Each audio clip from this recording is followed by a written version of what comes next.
ചില സംഗീ പ്രൊഫൈലുകൾ, ക്രിസംഗി പ്രൊഫൈലുകൾ കാസ പോലെയുള്ള അതിതീവ്ര സാഹോദര്യത്തോടെയും സമാധാനത്തോടെയും ജീവിച്ചുകൊണ്ടിരിക്കുന്ന ഒരു ജനതയുടെ മുമ്പിൽ മറച്ചുവെച്ച പ്രോപ്പഗണ്ടയുമായി കടന്നു വരുന്ന കാസ പോലെയുള്ള അതിതീവ്ര സംഘടനകൾ പ്രവർത്തിക്കുന്നുണ്ട്. അവരാണ് എറണാകുളത്തെ പള്ളുരുത്തിയിൽ ഒരു പാവപ്പെട്ട പെൺകുട്ടിയുടെ 18 വയസ്സ് 8ാം ക്ലാസ്സിൽ പഠിക്കുന്ന ഒരു പാവപ്പെട്ട പെൺകുട്ടിയുടെ തലയിൽ കിടക്കുന്ന ശിരോവസ്ത്രം കാണുമ്പോൾ അസുരഭാവത്തോടെ തുള്ളാൻ കഴിയുന്ന അധ്യാപികമാരുടെ സമാനമായ ശിരോവസ്ത്രമിട്ട് ആ ശിരസ് മറച്ചു വെച്ച് അത് വിശ്വാസത്തിന്റെ ഭാഗമായി കൊണ്ടു നടക്കുന്ന അവരുടെ തലയിൽ കിടക്കുന്ന ആംഗലേയ ഭാഷ ഇത്രമേൽ അതിക്രൂരമായി ആംഗലേയ ഭാഷയെ ഇത്രമേൽ ചവിട്ടിമതിച്ച് പത്രത്തിന്റെയും ദൃശ്യമാധ്യമങ്ങളുടെയും മുമ്പിൽ ഒരു വിജുകേശുവിനെ പോലെ തയ്യോത്ത് നിൽക്കുന്ന ആ പ്രിയപ്പെട്ട കന്യാസ്ത്രീയോട്, പള്ളുരുത്തി സെന്റ് റീത്ത സ്കൂളിന്റെ പ്രിൻസിപ്പളിനോട് അവരുടെ തലയിൽ കിടക്കുന്ന ശിരോവസ്ത്രം കർത്താവിന്റെ മണവാട്ടിയായി അവർ തങ്ങളുടെ ആഗ്രഹങ്ങളെ മുഴുവനും ഹോമിച്ച് കടന്നു വരുമ്പോൾ കർത്താവിന്റെ മണവാട്ടിയായി കടന്നു വരുന്ന സമയത്തൊരു സ്ത്രീയുടെ ഏറ്റവും വലിയ ആഗ്രഹമായ മുടി മുറിച്ച് ആ മുറിക്കപ്പെട്ട മുടിയുള്ള ശിരസ് മറച്ചു വെക്കാനാണ് ശിരോവസ്ത്രം കന്യാസ്ത്രീകൾ ധരിക്കുന്നത്. അത് പരിപാവനമാണ്, പരിപ്രോക്തമാണ്. അതിനെ ബഹുമാനത്തോടെ കാണുന്നവരാണ് നമ്മൾ, കണ്ടവരാണ് നമ്മൾ. ഞാനൊക്കെ ഒരു കോൺവെന്റ് സ്കൂളിൽ, എൻ്റെ LP സ്കൂളും UP സ്കൂളും ഹൈസ്കൂളും കോൺവെന്റ് സ്കൂളാണ്.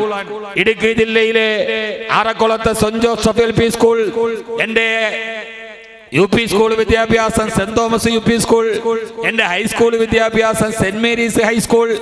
ഇങ്ങനെ സെന്റ് റീത്താസ് പോലെ സമാന പേരുള്ള സെന്റ് മേരീസ് ഹൈസ്കൂളിൽ ഈ തിരുവസ്ത്രമണിഞ്ഞ 100 കണക്കിന് കന്യാസ്ത്രീകളെ ഞാൻ കണ്ടിട്ടുണ്ട്. ആർദ്രതയുള്ളവർ, സ്നേഹമുള്ളവർ, ചേർത്ത് പിടിച്ചവർ, എന്നെ അടക്കം ജീവിതത്തിന്റെ ദാരിദ്ര്യത്തിന്റെ കാലഘട്ടങ്ങളിൽ ചേർത്ത് പിടിച്ച് ഇതുവരെ എത്താൻ സഹായിച്ചവർ, ഇന്നും സ്നേഹത്തോടെ ഓർമ്മിപ്പിച്ചവർ. അവരുടെ ഇടയിലും ആ ശിരോവസ്ത്രത്തിന്റെ മഹാത്മ്യമറിയാതെ തന്റെ മുമ്പിലേക്ക് വന്ന ഒരു വിദ്യാർത്ഥിയുടെ ഹൃദയത്തിൽ, അവളുടെ ഹൃദയത്തിന് നോവ് നൽകി, അവളുടെ ഹൃദയത്തിന് ഏറ്റവും വലിയ സങ്കടം നൽകി. ഏതൊക്കെയോ അതിതീവ്ര ചിന്താഗതികളുടെ ചട്ടുകങ്ങളായി മാറപ്പെടുന്ന ഒരു കാലത്ത്, എന്റെ പ്രിയപ്പെട്ട സഹോദരങ്ങളെ, ആ കാലത്ത് നാം വളരെ ശ്രദ്ധയോടുകൂടി ഈ സംശയം പറയേണ്ടതുണ്ട്. ഇതിന്റെയൊക്കെ ഭാഗമായിട്ടാണ് ചോദിക്കുന്നത്, ഫലസ്തീനിൽ ഇത് നടക്കുമ്പോ എന്തിനാണ്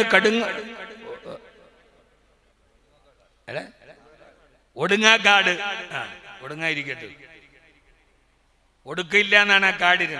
അത് നിത്യമായി ഇങ്ങനെ അതിന്റെ യശസ്സിൽ നിലനിന്ന് പോകട്ടെ. ഒടുങ്ങാക്കാടിലെ ഒരു പള്ളിയുടെ മുറ്റത്ത് നമ്മൾ എന്തിന് ഖുദ്സിനെ കുറിച്ച് ചർച്ച ചെയ്യണം? അറബിക്കടലിന്റെ തിരമാലകൾക്കപ്പുറം ആയിരക്കണക്കിന് കിലോമീറ്ററുകൾക്കപ്പുറം കിടക്കുന്ന ഖുദ്സിലെ ആട്ടിടയന്മാരായ അറബികളുമായി നമുക്കുള്ള ഹൃദയബന്ധം എന്താണ്? കോഴിക്കോട് ജില്ലയിലാണെങ്കിൽ അങ്ങനെ കരുതാം, അല്ലെങ്കിൽ തൊട്ടടുത്ത കണ്ണൂർ ജില്ലയിലാണെങ്കിൽ കരുതാം. അവരുമായി നമ്മുടെ ഒരു ബന്ധവും ഐക്യദാർഢ്യവും അതൊരു തീവ്രവാദത്തിന്റെ പേരിലല്ല. ഇവിടെ ആർക്കെങ്കിലും ഖുദ്സിന്റെ പോരാട്ടം, ഫലസ്തീന്റെ പോരാട്ടം തീവ്രവാദമാണെന്ന് തോന്നുന്നുവെങ്കിൽ അതവരുടെ ഹൃദയത്തിന് അർബുദം ബാധിച്ചത് കൊണ്ടാണ്. അത് നമ്മുടെ നാട്ടിലെ ചില സ്വാഭാവിക ചോദ്യമാണ്. എന്തിനാണ്, അവരോട് തിരിച്ചു ചോദിക്കണം, എന്തിനാണ് കൊളംബിയയുടെ പ്രസിഡന്റ് ഐക്യരാഷ്ട്ര സഭയിൽ ബെഞ്ചമിൻ നെതന്യാഹു ഏകാധിപതിയാണെന്ന് പറയുന്നത്? ഏത് ബന്ധത്തിന്റെ പേരിലാണ് അത് പറഞ്ഞ? കൊളംബിയയുടെ പ്രസിഡന്റിന് ഐക്യരാഷ്ട്രസഭയുടെ ചേംബറിൽ പോയി ബ്രസീലിന്റെ പ്രസിഡന്റ് കെട്ടിപ്പിടിച്ചത് ഏത് സാഹോദര്യ ബന്ധത്തിന്റെ പേരിലാണ്? അറബ് രാജ്യങ്ങളല്ല. ഇത് മനസ്സിലാക്കാൻ നമുക്കൊരു വിശാലമായ കാഴ്ചപ്പാട് വേണം. നമ്മുടെ കേരളത്തിൽ ഇങ്ങനെ കോലാഹലങ്ങളാണ്. ശിരോവസ്ത്രത്തിന്റെ പേരിൽ, ഫലസ്തീൻ ഐക്യദാർഢ്യത്തിന്റെ പേരിൽ, പാകിസ്ഥാനിലെ ഏതോ ഒരു പെണ്ണ് വന്നതിന്റെ പേരിൽ, ഒരു ജുവല്ലറിയെ തന്നെ ബഹിഷ്കരിക്കണമെന്ന പേരിൽ കോലാഹലങ്ങൾ ഇങ്ങനെ ഉയരുന്ന കാലമാണ്. പക്ഷേ നമ്മളൊന്ന് കണ്ണു തുറന്നു നോക്കി, നമ്മുടെ കേരളത്തിന്റെ മുഖ്യമന്ത്രി, നിങ്ങളെല്ലാവരും ഈ കോലാഹലത്തിന്റെ ഇടയിൽ, ഈ വിഭജനത്തിന്റെ ഇടയിൽ, ഈ മതിൽക്കെട്ടിന്റെ ഇടയിൽ, ഈ വേലിക്കെട്ടിന്റെ ഇടയിൽ, മനുഷ്യരുടെ ഇടയിൽ ഭിത്തികൾ കെട്ടുന്ന ഒരു സമയത്ത്, മതത്തിന്റെ പേരിൽ വിഭജിക്കുന്ന ഈ കാലത്ത് നമ്മൾ കാണേണ്ട ഒരു കാഴ്ചയുണ്ട്. നിങ്ങൾ ശ്രദ്ധിച്ചോ എന്ന് എനിക്കറിയില്ല. എന്റെ പ്രിയപ്പെട്ട ക്രൈസ്തവ സുഹൃത്തുക്കളോട് നിങ്ങളൊന്ന് ശ്രദ്ധിക്കണം. ആരാണൊരു മുസ്ലിം എന്ന് ചോദിച്ചാൽ, ആരാണൊരു വിശ്വാസി എന്ന് ചോദിച്ചാൽ, അവന്റെ സമീപനം എന്തെന്ന് ചോദിച്ചാൽ അതിനൊരു മറുപടിയുണ്ട്. കേരളത്തിന്റെ മുഖ്യമന്ത്രി ശ്രീ പിണറായി വിജയൻ ബഹ്റൈൻ സന്ദർശനത്തിലാണ്. അദ്ദേഹം ഇന്നലെ പങ്കെടുത്ത വേദിയിൽ കേരളത്തിന്റെ മുഖ്യമന്ത്രി ശ്രീ പിണറായി വിജയനെ, കേരളത്തിന്റെ പ്രിയപ്പെട്ട മുഖ്യമന്ത്രിയെ സദസ്സിലിരുത്തി ബഹ്റൈനിലെ മലയാളി സമാജത്തിന്റെ പ്രസിഡന്റ് ശ്രീ രാധാകൃഷ്ണപിള്ളയാണ് എന്ന് എനിക്ക് തോന്നുന്നു. അദ്ദേഹം പറയുന്നുണ്ട്, ആ സദസ്സിൽ മറ്റൊരാൾ കൂടിയിരിക്കുന്നുണ്ട്. കേരളത്തിന്റെ ഈ വലിയ യശസ്സിനെ ലോകരാജ്യത്തോളം ഉയർത്തിയ നമ്മുടെ എല്ലാവരുടെയും അഭിമാനമായ പ്രിയപ്പെട്ട M A Yusuf Ali Sahib.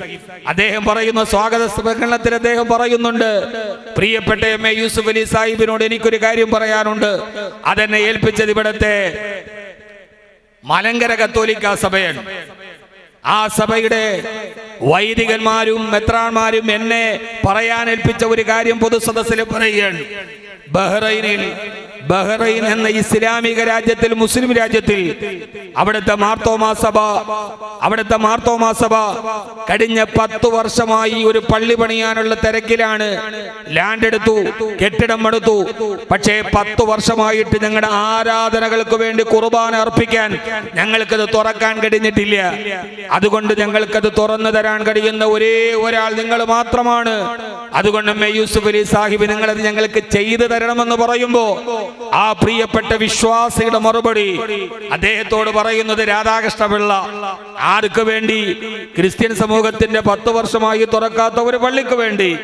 M A Yusuf Ali Sahib അതിന് മറുപടി പറയുന്നത്, ഞാനത് ചെയ്തു തരുന്നില്ല എന്നല്ല, അറബ് ഭരണാധികാരികളിൽ സ്വാധീനമുള്ള മലയാളിയായ അദ്ദേഹം ഞാൻ എൻ്റെ എല്ലാ കഴിവും അതിനു വേണ്ടി ഉപയോഗിക്കുമെന്ന് മറുപടി പറയുന്നത് നിങ്ങൾ കേട്ടിട്ടുണ്ടോ എങ്കിൽ ഇതാണ് നമ്മുടെ കേരളമെന്ന് മനസ്സിലാക്കാൻ, നമ്മുടെ സൗഹാർദ്ദമെന്ന് മനസ്സിലാക്കാൻ, ഇതാണ് യഥാർത്ഥത്തിൽ മതത്തിന്റെ ഏറ്റവും വലിയ കനിവെന്നും ആർദ്രതയെന്നും മനസ്സിലാക്കാൻ കഴിയുന്നിടത്താണ് നാം ഈ ഭൂമിയിൽ ജീവിക്കാൻ അർഹരായി മാറുക. കലാപം വിതയ്ക്കാനല്ല, ഭിത്തി കെട്ടാനല്ല, അകലാൻ വേണ്ടിയല്ല. എന്റെ പ്രിയപ്പെട്ട സഹോദരങ്ങളെ,